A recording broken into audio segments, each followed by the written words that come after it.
Karibu kwenye jukwaa la Mwenge wa Kiswahili, nahodha wako Jibril wa Adam.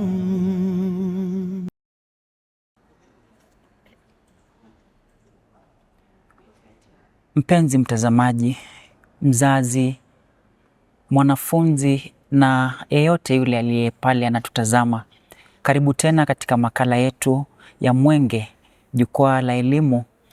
Ni mimi wako Jibril Adam. Leo hii tutaendeleza mjadala ambao tulikuwa tumeanzisha kuhusu utekelezaji wa elimu katika maisha na katika shughuli zote za kila siku ambazo watu wanajihusisha nazo. Katika kutanguliza tulikuwa tumezungumza kuhusu njia 3 muhimu ambazo tunafaa kuzisoma ama kuzishughulikia shuleni, alafu baadaye tuweze kuzitumia katika maisha yetu ya kila siku. Kwa kukumbusha tu, pengine nitakuelezea kwamba tulikuwa tumezungumzia kusoma, kuandika na hesabu ama kufanya hesabu. Sasa swali ambalo tutajiuliza siku ya leo ni kwamba elimu ya darasani inapaswa kutanguliza nini hasa? Je, mwanafunzi anapopitia hatua za usomaji na kujifunza darasani na akafuzu akafikia kile kiwango cha juu, ni nini haswa ambacho anafaa kuwa nacho ambacho kinaenda kikamsaidia katika maisha yake ya halafu? Tukawa tumetaja mihimili 3 kule kusoma, ambao kutamwezesha kusoma vitu tofauti tofauti na kuvielewa. Kuna kule kuandika na kuhesabu.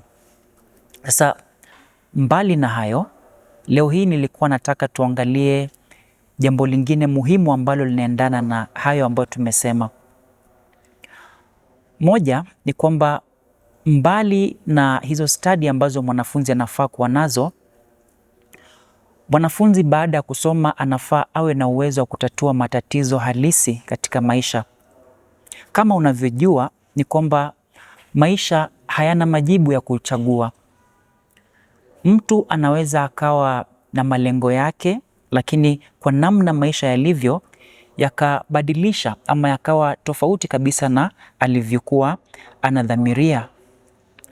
Lakini hilo halimfishi moyo ama hilo haliwi jambo la kufanya kwamba akate tamaa. La hasha.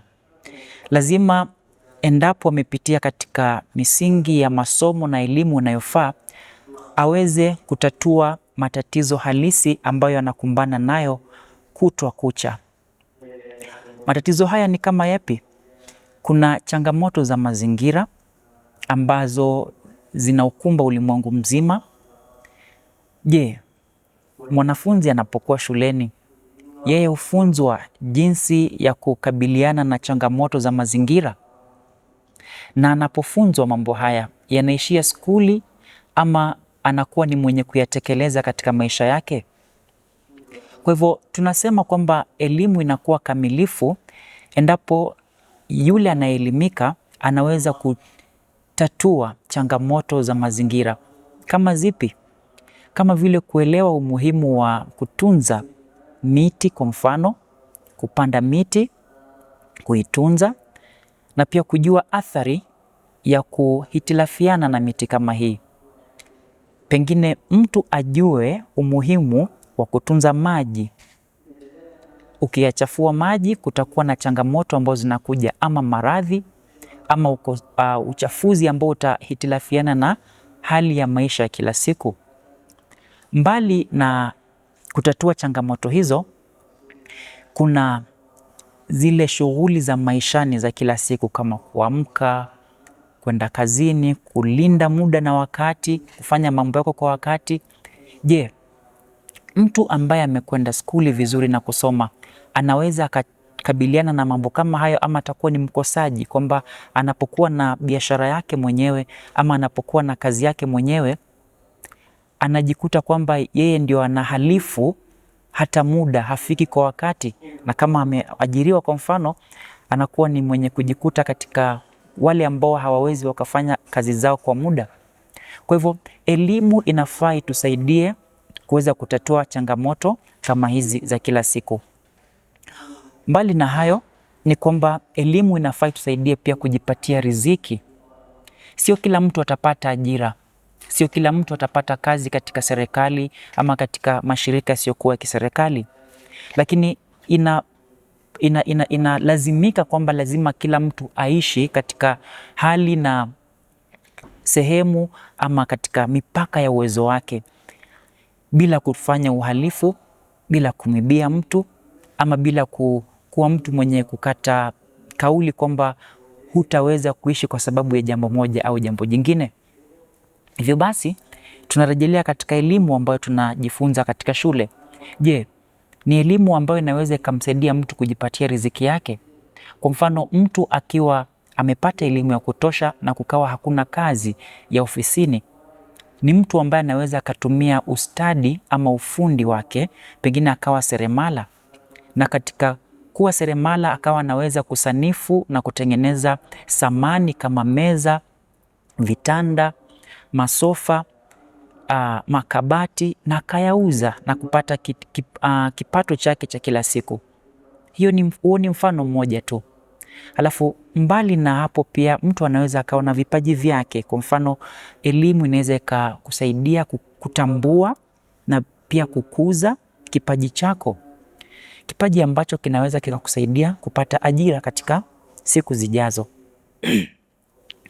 Mbali na kupata ajira ama kujiajiri ama hata kuajiriwa, elimu pia inafaa itusaidie tuwe na nidhamu ya fedha. Watu wengi ambao hupata changamoto ni kwamba pindi wanapopata fedha ama pesa, wanashindwa kuwa na nidhamu ya pesa, jambo ambalo linapelekea wao pengine kutumia pesa zao katika njia ambazo hazifai. Kwa hivyo elimu katika kiwango kikubwa inatupatia nidhamu ya kujua jinsi ya kutumia pesa zako. Waswahili wanasema kwamba akiba haiozi, na ikioza hainuki, na ikinuka hainuki vibaya. Kwa hivyo tunajua kwamba mtu anapowekeza kwa mfano katika shughuli na akawa anaweza kuweka hela zake, ni njia moja kumsaidia ili zinapotokea changamoto za maisha asiwe chini, lakini awe na kitu cha kumsaidia.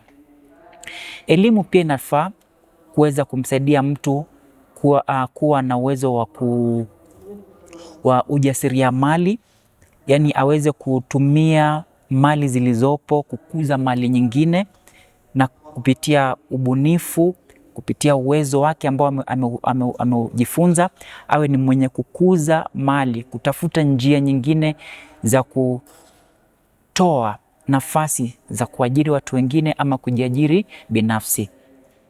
Halafu hoja nyingine ni kwamba elimu katika ulimwengu wa sasa inafaa imsaidie yeyote yule ambaye anasoma kuweza kutumia teknolojia kwa njia sahihi. Tunajua kwamba kuna njia tofauti watu huenda katika kutumia teknolojia, pengine kwa shughuli za kujisherehesha na kujifurahisha, kusoma ama kufanya jambo lingine lile, kuzungumza na watu ama kujieleza, ama hata shughuli za biashara.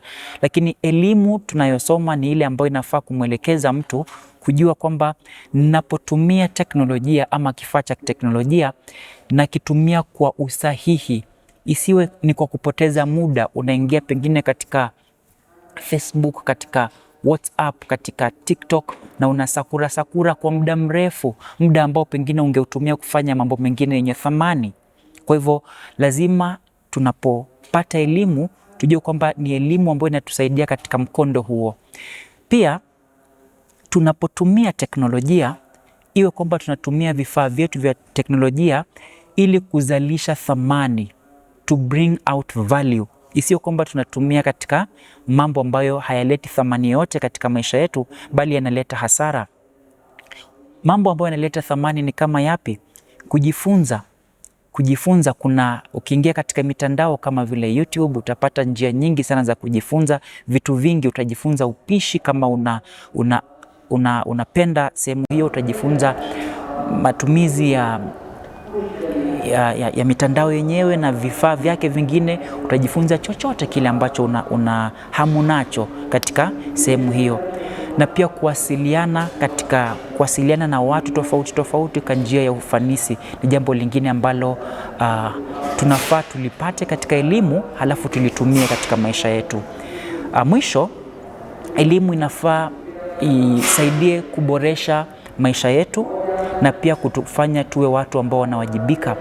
Tuwajibike katika afya zetu. Mtu anaposoma, anapopata elimu yake, ajue kwamba afya ni kitu cha muhimu, ajue njia za kujiweka katika afya yake, katika mwili mzuri, ajikinge na maradhi, asijihusishe na vitendo ambavyo vinaweza vikamweka katika njia ambayo ni ya magonjwa, pengine matumizi ya dawa za kulevya ambazo zitakuja kumwathiri katika siku za halafu. Awe mtu wa kufanya maamuzi sahihi katika maisha, asiwe mtu wa kufanya maamuzi ambayo kesho atakuja kumjutisha. Awe mtu ambaye anaweza kuishi kwa heshima na kwa maadili katika jamii. Kwa hivyo haiwi vizuri kwamba mtu amesoma lakini anaishi katika utovu, jamii inaona tabia mbaya kutoka kwake. Hapo tutaona kwamba elimu aliyosoma na kile ambacho anajaribu kukifanya haviendani. Kwa hivyo kimsingi, mtu ambaye amesoma tunategemea, ama mtu ambaye amepata elimu tunategemea kwamba awe anaweza kuboresha maisha yake, awe mtu ambaye anawajibika katika usafi, katika maamuzi ambayo anayafanya kama binadamu, katika heshima na katika maadili yake katika jamii. Na ndio maana katika mfumo wa Kenya wa sasa hivi ambao ni wa CBE, ambao taasisi yetu ya mtaala imetuletea hivi punde, wanajaribu sana kusisitiza jambo hili la utekelezaji. Mbali tu na kule kusoma na kuelewa na kupita mtihani, KICD ambao wametuletea ilikuwa inaitwa CBC, lakini sasa hivi inaitwa CBE, wanajaribu sana kuhakikisha kwamba wanatekeleza, badala ni competency, badala ya kusoma tu na kuelewa. Na pia tunajiuliza swali, je, kama mfumo huu unachukua mkondo huu wa kutekeleza, je, tunategemea nini hasa darasani, ama baada ya wanafunzi hao kutoka nje, kutoka darasani kuja katika ulimwengu, tunategemea nini haswa? Kwa sababu kile ambacho tunazungumzia ni kwamba elimu haifai kusomwa kwa nia kupita mtihani. Inafaa watu wasome ili waweze kuitekeleza na kuboresha maisha yao. Na huku tunapopokea mtaala huu mpya, sasa inakuwa ni wajibu wetu kutathmini unavyofanya kazi, kuangalia kama unakuza matarajio yake na matarajio yetu katika jamii, na unaoanisha yale malengo ambayo tunayo katika jamii. Na ndio maana pia katika kikao chetu kijacho tutazungumzia haswa kuhusu malengo hayo ya KICD na CBC na haya ambayo tunayazungumza katika kikao chetu. Kwa hivyo kufikia hapo nitatia kitone katika mazungumzo yetu na mjadala wetu. Zidi kutufuatilia kama ulivyokuwa unatufuatilia hapo awali. Makala yapo mengi ambayo tutazidi kuyaleta na mjadala utazidi kupamba moto. Kwa kufunga, ni mimi wako Jibril Adam, hadi tutakapokutana wakati mwingine. Shukran kabisa.